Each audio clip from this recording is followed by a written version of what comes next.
Hello, it's Jane from Love Your Lens here to talk you through the amazing images that we had submitted for the theme of diagonal in April.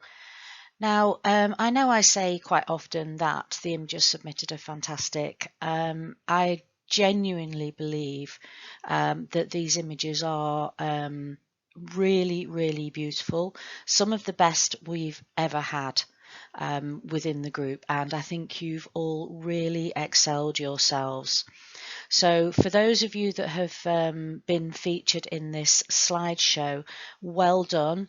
There were lots and lots of really strong images this month, but you'll see in a moment the criteria that I've used to select these final ones.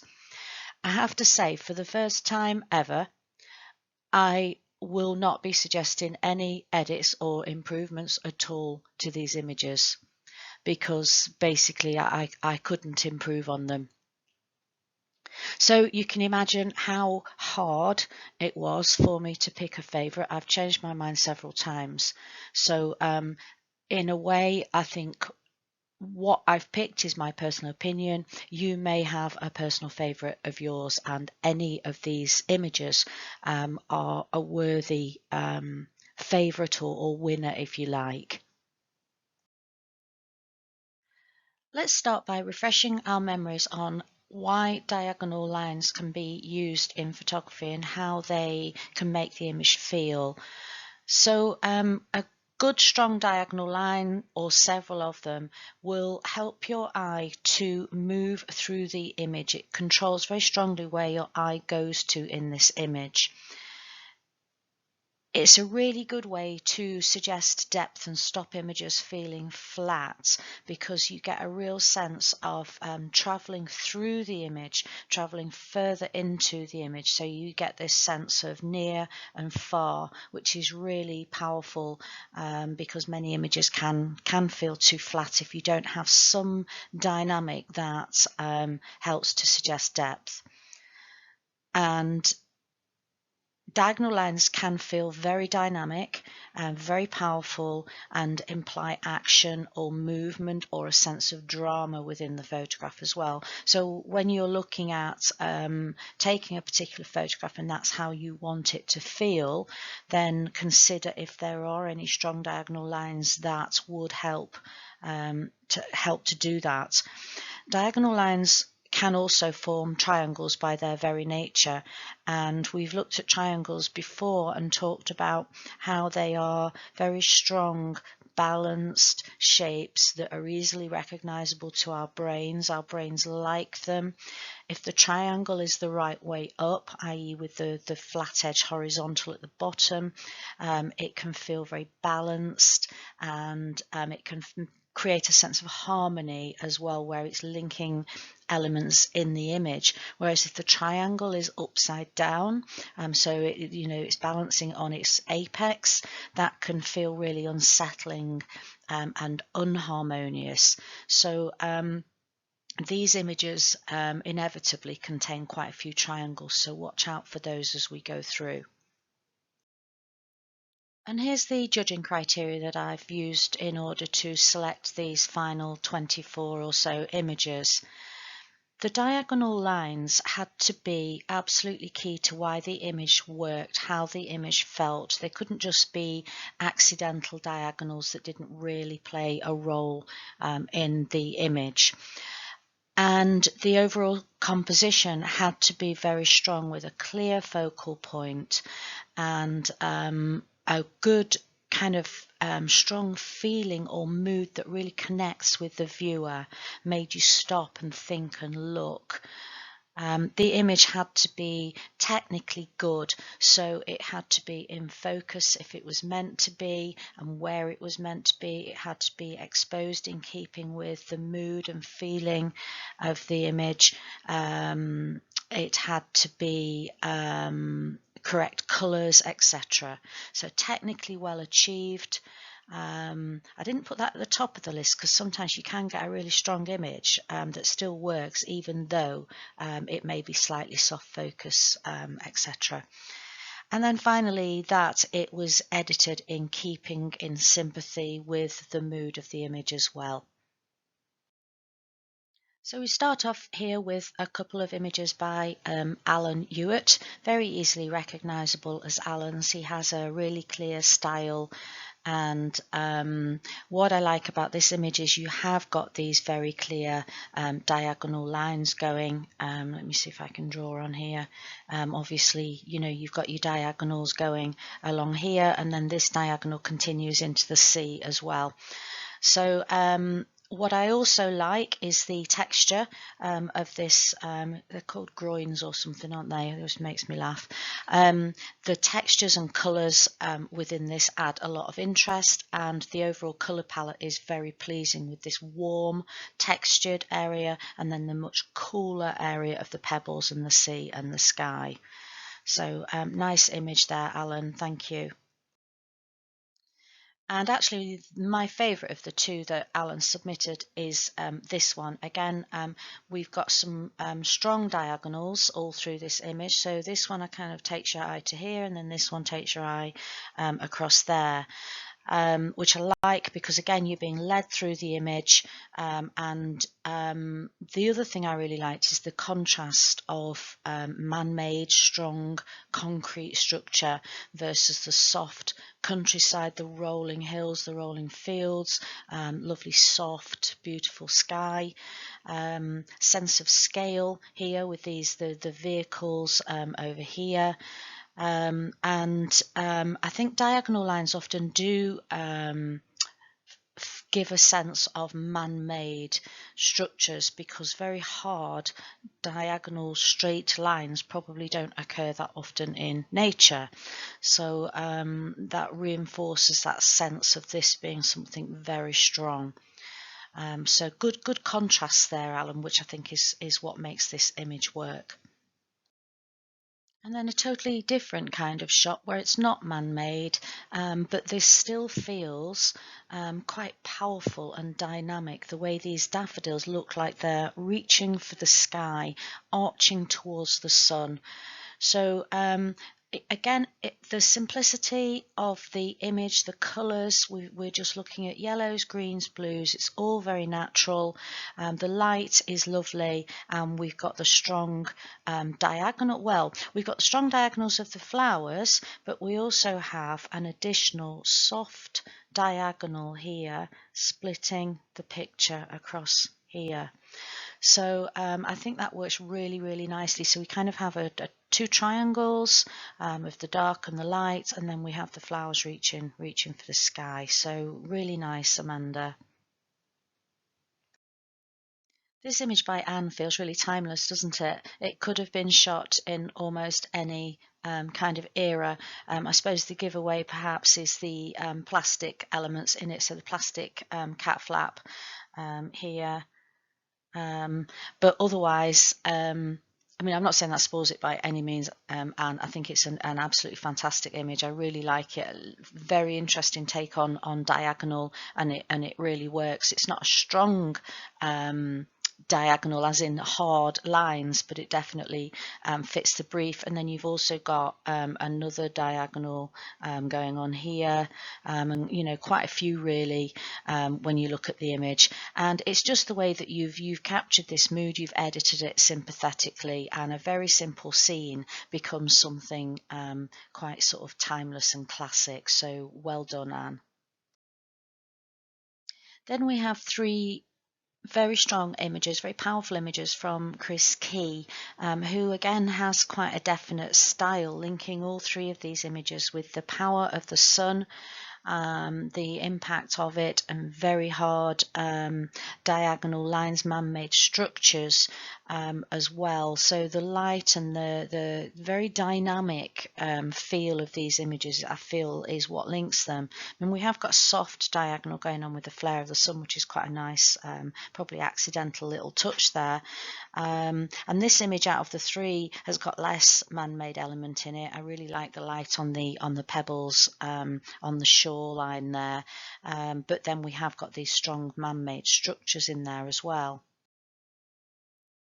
So many diagonals in this image where I think these are solar panels, aren't they, Chris? But again, the power of that sun, quite brave shooting straight into the sun like that, but look at the result. Very dramatic, very bold, very dynamic feel to this image with all these diagonal lines, and interesting converting it to black and white to bring out the shapes and structures and lines within that image.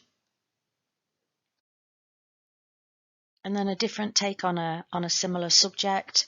Again, really strong diagonal lines leading the eye straight and quick and fast and true like an arrow to the sun starting to set in the background, and that beautiful sky reflected in the glass below as well. So it's kind of like I suppose there's a story here of the power of nature, the power of the sun being harnessed.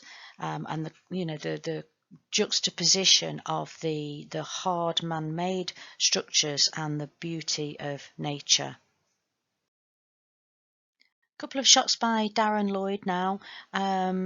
It's interesting, isn't it? With diagonals, you start to then question yourself as to whether actually it isn't leading lines. And I think there must be a lot of overlap between the two compositional sort of tools, if you like. But whatever, I mean, there are so many diagonals in this, almost too many to count, with all of the pieces of wood going across and then the shadows themselves going across the middle of the path and everything as well. And again, it's just the simplicity of this image, isn't it? And I really like it in black and white. Really great way to emphasize strong lines and forms and shadows, and can be a good technique to use if the exposure in the image is quite difficult. So if you feel like perhaps like this area here is potentially a bit overexposed, turning it to black and white can kind of reduce that feeling and make the image work.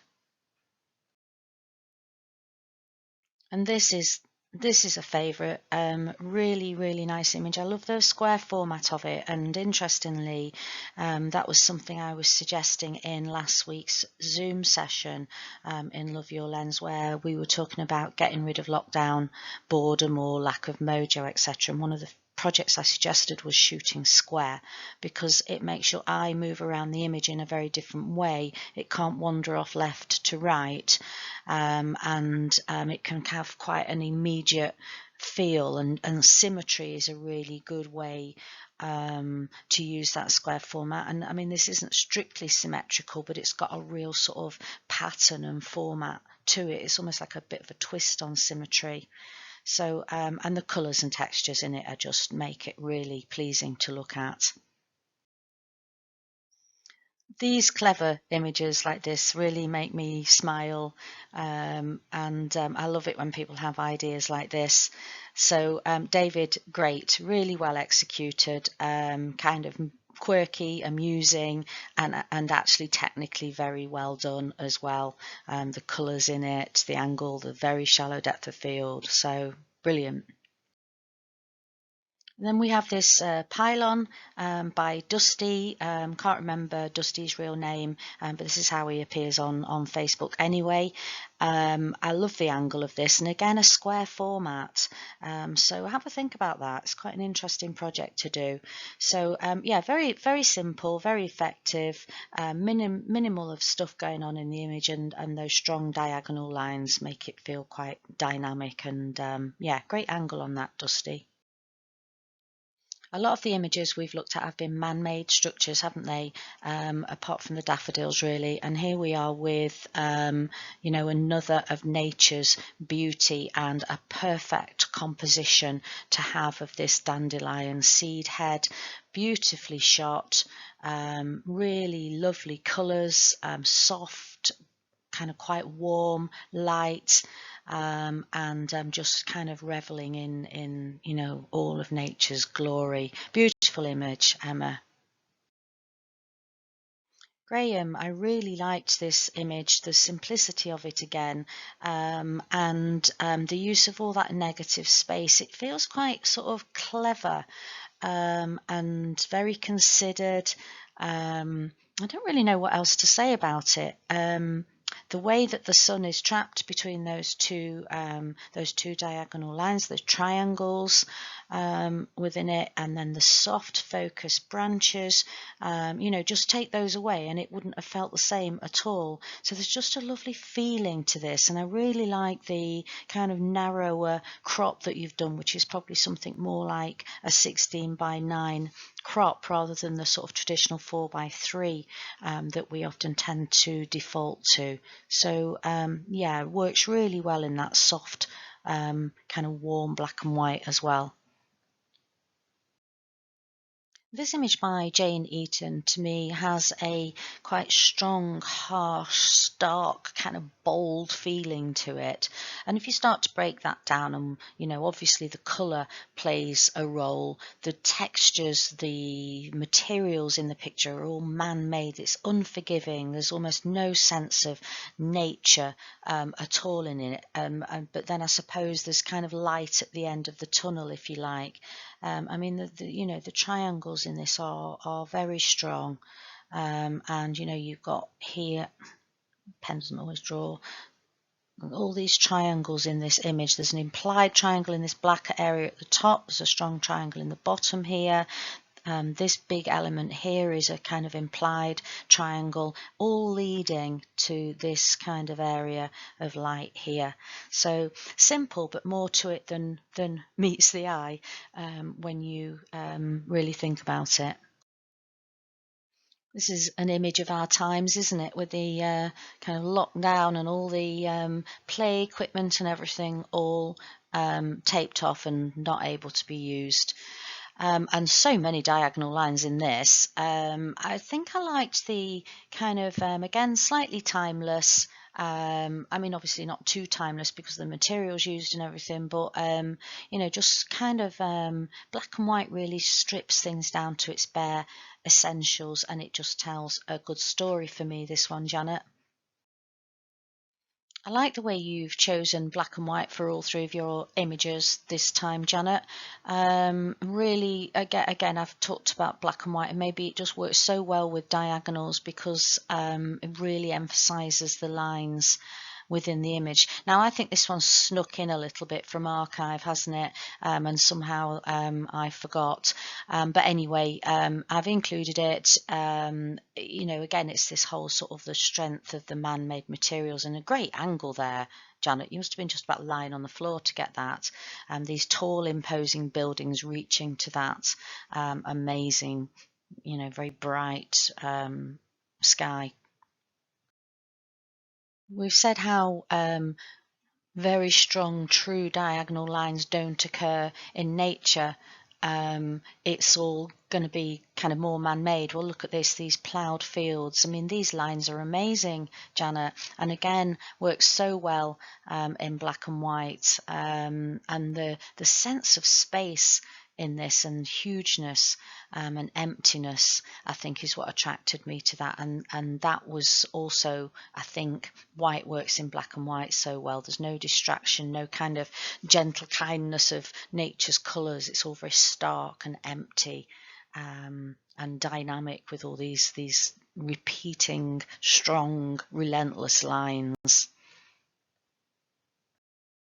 And then here we are, full circle again to a soft diagonal theme. Very soft, natural, beautiful colours, great focus on the dog. The dog looks relaxed and soft and everything within the whole frame, and the lovely light as well. I mean, I know dog photography is your thing, Julia, and you can absolutely see why with this picture of your beautiful dog, Luna. Really, really pleasing, and lovely pet portrait. It was inevitable that we'd have a couple of pylons, I think, within this because they're so full of diagonal lines. I really like the different take on angle on this one, Kelly. It's kind of leading lines as well, isn't it? But yeah, very much still diagonal lines, and just this kind of overall sense of steel and hard and cold, I think, within this one. So quite an interesting, nice, sort of almost retro edit that you've done on this that's in keeping with that cold steel and man-made look to it. Another very clever image and another square one as well. Really great spot on this, Linos. The way that you've got all those intricate kind of interlinking, whatever they are, I was trying to work it out. Something to do with balconies. I don't know. What I find hard on this is it's hard to see the scale. And to work out what it is, but I think that's part of its intrigue and why it works as well. And very uniform kind of colour palette, nothing to take your eye away. And in this one, it's interesting, isn't it? Because you couldn't say there's one particular area that your eye goes to. It isn't for me anyway, but the image works because it's just this repetitive kind of man-made structure that's fascinating to look at. It's almost like a puzzle. And another square image, this time by Miriam Manners. It's funny, when I first selected all these images, it didn't occur to me that there were some square ones in here, and you've actually fired up my interest in doing a square project now. Simplicity has been a big theme this month as well. Less is more, and I think this is a really good example of that. Just a very simple, steel or whatever it is, diagonal bar stuck out of the water, creating a really great reflection. And what you've got actually, I think, is you've got the very strong, harsh top part of the image, and then it's all softer and more rippled in the bottom half. So lovely in black and white, strong forms, but again, it's just the simplicity of it that I really like. Black and white really does suit this theme of diagonals, doesn't it? Emphasizing that, the cold, hard lines of these man-made structures against these dramatic skies, the juxtaposition of the man-made and nature, and the strength of the structure, and it's all about triangles again, isn't it? You look how many triangles there are in this, and that's why this feels so strong to us. I mean, I'm getting bored drawing them now. There's so many of them, aren't there? I'm sure there's even more. Yeah, look, there's even more than I've drawn here. Gosh, you could get carried away here, couldn't you? So, but that's what triangles do, and they're all the right way up as well, with the apex at the bottom, the majority of them suggesting that strength as well. Great image, Molly Liz. Leading lines again, you could argue, but I'm not going to pick hairs because I'm actually not quite sure where the boundaries lie between leading lines and diagonals anyway. And this one by Pam Fleming, which she submitted late, but I really liked it, so I included it because these diagonal lines, this kind of feeling of having to stand in these lines and long queues for our shopping during lockdown, and this image just captures it beautifully. The spacing, you've got diagonals everywhere again as well, not just in the line of the people, the lines across here, you've got the people snaking here, so there's a pattern to the image as well, and again that's emphasized by it being in black and white. The only thing I did wonder at one point was about whether you crop this trolley out, but actually that trolley there tells the story of the person that's taking the picture is in the picture, is in the queue waiting to go in. They're part of the story, so no, don't crop that basket out. Really nicely done, Pam. Okay, and we're nearly there now. Some of the clever ones amongst you might have worked out that the order is a little different to the original slideshow that I played you, so therefore I've picked one out and pulled it to leave it to the end as my favourite. So that will give you something to think about now. Another one with nature forming the diagonals this time, and seed heads again. Really nicely done the way they're falling through the air there. Not hard to capture at all, Sheila. And again, I really like it. I wasn't sure at first about this line through the background. I couldn't figure out what it was, this sort of turquoise line. But then actually I the colour of it was very striking, and it is a diagonal through the back of the image, so it's quite intriguing really. And then we got, looks like thumbs or something holding something there as well. Be good if you told us the story behind that image actually, Sheila. But I do really like it. It's kind of soft, but again, as I said, sometimes that doesn't matter. You know, it gives it a soft, ethereal kind of natural feel as well. Lovely light. So, okay, here we have my personal favourite for the month. Now, obviously, I've just used those words quite carefully, my personal favourite. You know, you will all have your own personal favourites, and that's absolutely fine. This, to me, was very clever. And one of the things I really liked about it, apart from the colours, black background, all those diagonals, very cleverly placed pencils, was this bit down here where she's got this go create, just really reinforces the story there, and very clever little twists there to just have that one pencil with those words visible on it. So really love this, Jude. Very clever. It's taken you time to put together. You've really thought about it and executed it in a really great way. Filled the frame, this lovely circle that everything leads into as well. Really top notch. Well done. Thank you very much for that really strong still life. Brilliant. So that's it for this month. That will have been very long, but I hope it's been worth it for you all listening to that. And can't wait to see all of the images together for nature, because again, they're looking really strong.